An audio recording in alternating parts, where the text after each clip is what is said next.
आमच्या विरोधातील उमेदवाराला भर घातलेली दिसत आहे। 2019ला ही आमची लढाई संघर्ष पवारांविरोधात होती। स्वतः पवार दक्षिण नगरमध्ये तळत होते।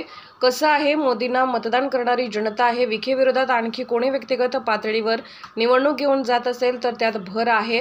उद्धव ठाकरेंचे मानसिक संतुलन बिघडलं आहे। उद्धव ठाकरेंच्या प्रवक्त्याचे जसे संतुलन बिघडले आहे त्याचाच परिणाम त्यांच्यावर झाला आहे। त्यांना दिल्लीवरून काय सांगितले याची आम्हाला कल्पना नाही। आम्ही ग्राउंड लेवलला काम करणारे आहोत। महायुती जो उमेदवार देईल त्याचं काम सुरू, उमेदवारीची प्रक्रिया सुरू आहे। महायुतीत चर्चा सुरू आहे। पहिल्यापासून नाशिकची जागा भारतीय जनता पार्टी द्यावी हा आग्रह आहे। यावर पक्षी श्रेष्ठ निर्णय घेतील। भारतीय जनता पार्टीची ताकद जास्त आहे। त्यांनी स्वतः आत्मपरीक्षण केलं पाहिजे। 2 वर्ष घरात बसून काय केलं, त्यांनी कशाला मोठ्या नेत्यांबद्दल बोलावे, त्यांनी आधी आपली पात्रता पाहावी। मागच्या काळात ज्याचं बोट धरून आपण सत्तेत राहिलात त्यांच्यावर जेवढ्या खालच्या पातळीवर जाऊन बोलतात, तुमची पात्रता काय आहे, तुम्ही महाराष्ट्राला वेगळे काही ओळख करून देता का? म्हणलं उद्धव ठाकरेंचं कसं आहे की उद्धव ठाकरेंचं मानसिक संतुलन बिघडलेलं आहे। त्यामुळे ते काही आता बेछूट असे आरोप करण्यासाठी त्यांच्या आता जसं त्यांचा जो प्रवक्ता होता तर प्रवक्त्याचं जसं संतुलन बिघडलं म्हणून त्याचा परिणाम आता उद्धवजीवर झाला दिसतो। म्हणून आपण चिंता करण्याचं कारण नाही, कारण आता ही जी 4थ्या टप्प्यातली निवडणूक 20 मेला आहे, 5व्या टप्प्यातली, त्यामुळे वेळ भरपूर आहे। मागच्या काळात 15 दिवसात उमेदवारी जाहीर झाली होती, 15 दिवसात निवडणुका सामोरे गेलो। पण कसं महायुतीमध्ये क्षमता जास्त आहे की जिथे लोकप्रियता जास्त आहे तिथे आव्हानं मोठी असतात आणि ते मुख्य कारण असलं पाहिजे। मला वाटतं नेते मंडळी समर्थ आहेत। स्वतः फडणवीस साहेब आणि मला वाटतं एकनाथ शिंदे साहेब, अजित दादा हे मला वाटतं सक्षम आहे त्यामध्ये निर्णय करायचा। म्हणून मी सुरुवातीला म्हटलं की नेते जे निर्णय घेतील ते पक्षाने मान्य, कार्यकर्त्यांनी मान्य करायचं आणि कामाला सुरुवात करायची। भाजपला मिळाली पाहिजे असं आमचा आग्रह आहे ना। काही नाही, आमच्या लोकसभेच्या सध्याचे जे उमेदवार जाहीर झालेले आहेत किंवा जे आता जाहीर होणार आहेत आमची त्याच्याबद्दल आढावा बैठक आहे। बाकी आता आमचे उमेदवार आहेत, केंद्रीय मंत्री राहिल्यात, चांगलं काम आहे, मागच्यापेक्षा जास्त मतं केंद्रीय निवडून येतील। त्यामुळे प्रणिती माझ्या जुन्या सहकारी पक्षामध्ये काम करणार आहेत, त्यांनी सुद्धा असं विधान करणं चुकीचं आहे। त्यांचे वडील देशाचे गृहमंत्री राहिलेले आहेत, त्यांनी खरं म्हणजे वडिलांचा सल्ला घ्यायला पाहिजे अशी विधान करण्यात। खरं म्हणजे उद्धवने मला वाटतं स्वतः त्याच्या संदर्भात आत्मपरीक्षण केलं पाहिजे। कारण 2-2.5 वर्षामध्ये घरात बसून राहिले, एका दिवस मंत्रालयात आले नाही, त्यांनी कशा करता ह्या अशा विकासाच्या आणि दुसऱ्या मोठ्या नेत्याबद्दल गप्पा माराव्यात? आपली पात्रता पाहिजे ना। आपण मोदी साहेबांबद्दल बोलतो, आपली पात्रता आहे का हे त्यांनी ओळखलं पाहिजे।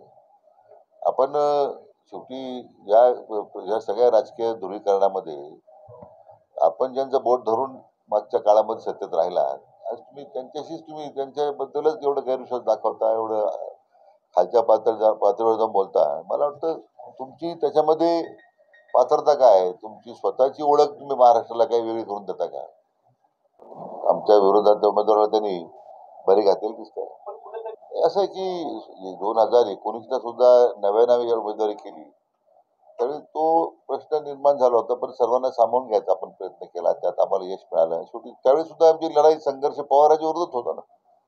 शेवटी स्वतः पवार साहेब नगर दक्षिणेमध्ये तळ ठोकून होते, त्यांचे तिथे आमदार होते। शेवटी असं आहे की आदरणीय प्रधानमंत्री मोदी साहेबांना मतदान करणारी जनता आहे। ही लढाई काही विखे विरुद्ध आणखी कोण व्यक्तिगत पातळीवर घेऊन जाण्याचा प्रयत्न करत असतील तर त्यात भ्रम आहे।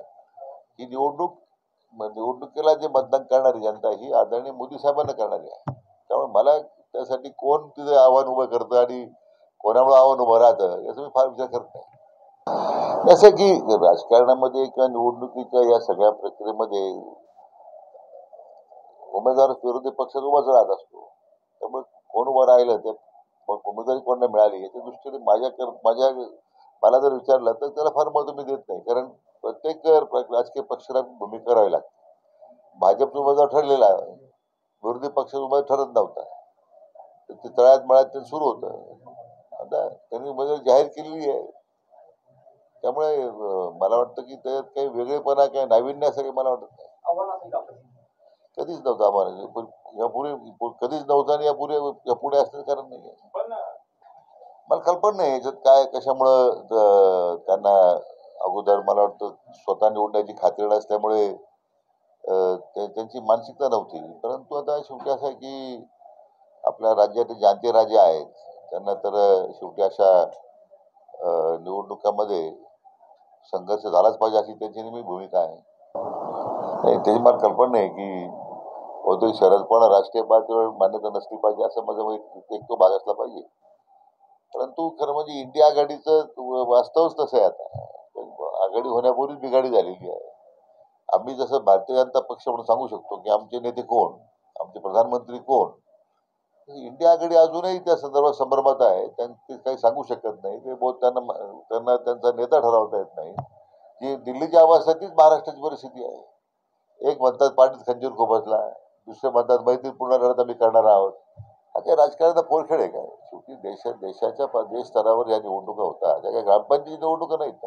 आता उमेदवारीची प्रक्रिया ही आता त्या संदर्भात महायुतीमध्ये चर्चा सुरू आहे आणि पहिल्यापासून नाशिकची जागा ही भारतीय जनता पक्षाला द्यावी असा आग्रह आमच्या सुरुवातीपासून आहे. आणि त्यामुळे आता याच्यावर पक्ष श्रेष्ठी निर्णय घेतील.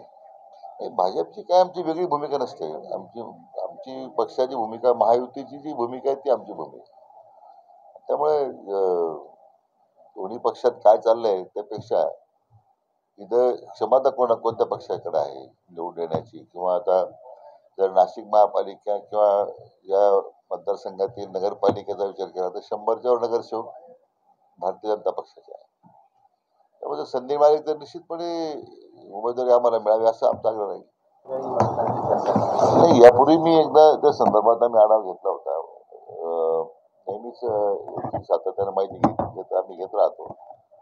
त्यामुळे भाजपला जागा जर मिळाली तर निश्चितपणे आम्हाला आपल्या महायुतीचा उमेदवार आमचा निवडून येईल. मला काही तसं वाटत नाही. आणि त्यांना तर दिल्लीहून काय सांगितलं याची आम्हाला कल्पना नाही आहे. आम्ही राज्य पातळीवर काम करणारी मंडळी आहोत.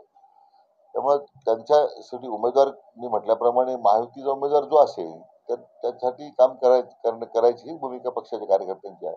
आता उमेदवारी मागणं, कारण क्षमता पक्षाची जी आहे, ताकद आहे ती जास्त आहे. त्यामुळे त्याच्यात काही गैर नाही आहे. पण अंतिमता निर्णय नेते मंडळी घेतात. आणि त्यामुळे मला असं वाटतं की प्रत्येकाने ही जी विधानं करायची सुरू आहेत, आम्हाला कोणी सांगितलंय किंवा कोणी आम्हाला तशा प्रकारच्या सूचना केल्या आहेत, मला वाटतं ते माझ्या दृष्टीने तरी योग्य नाही आहे.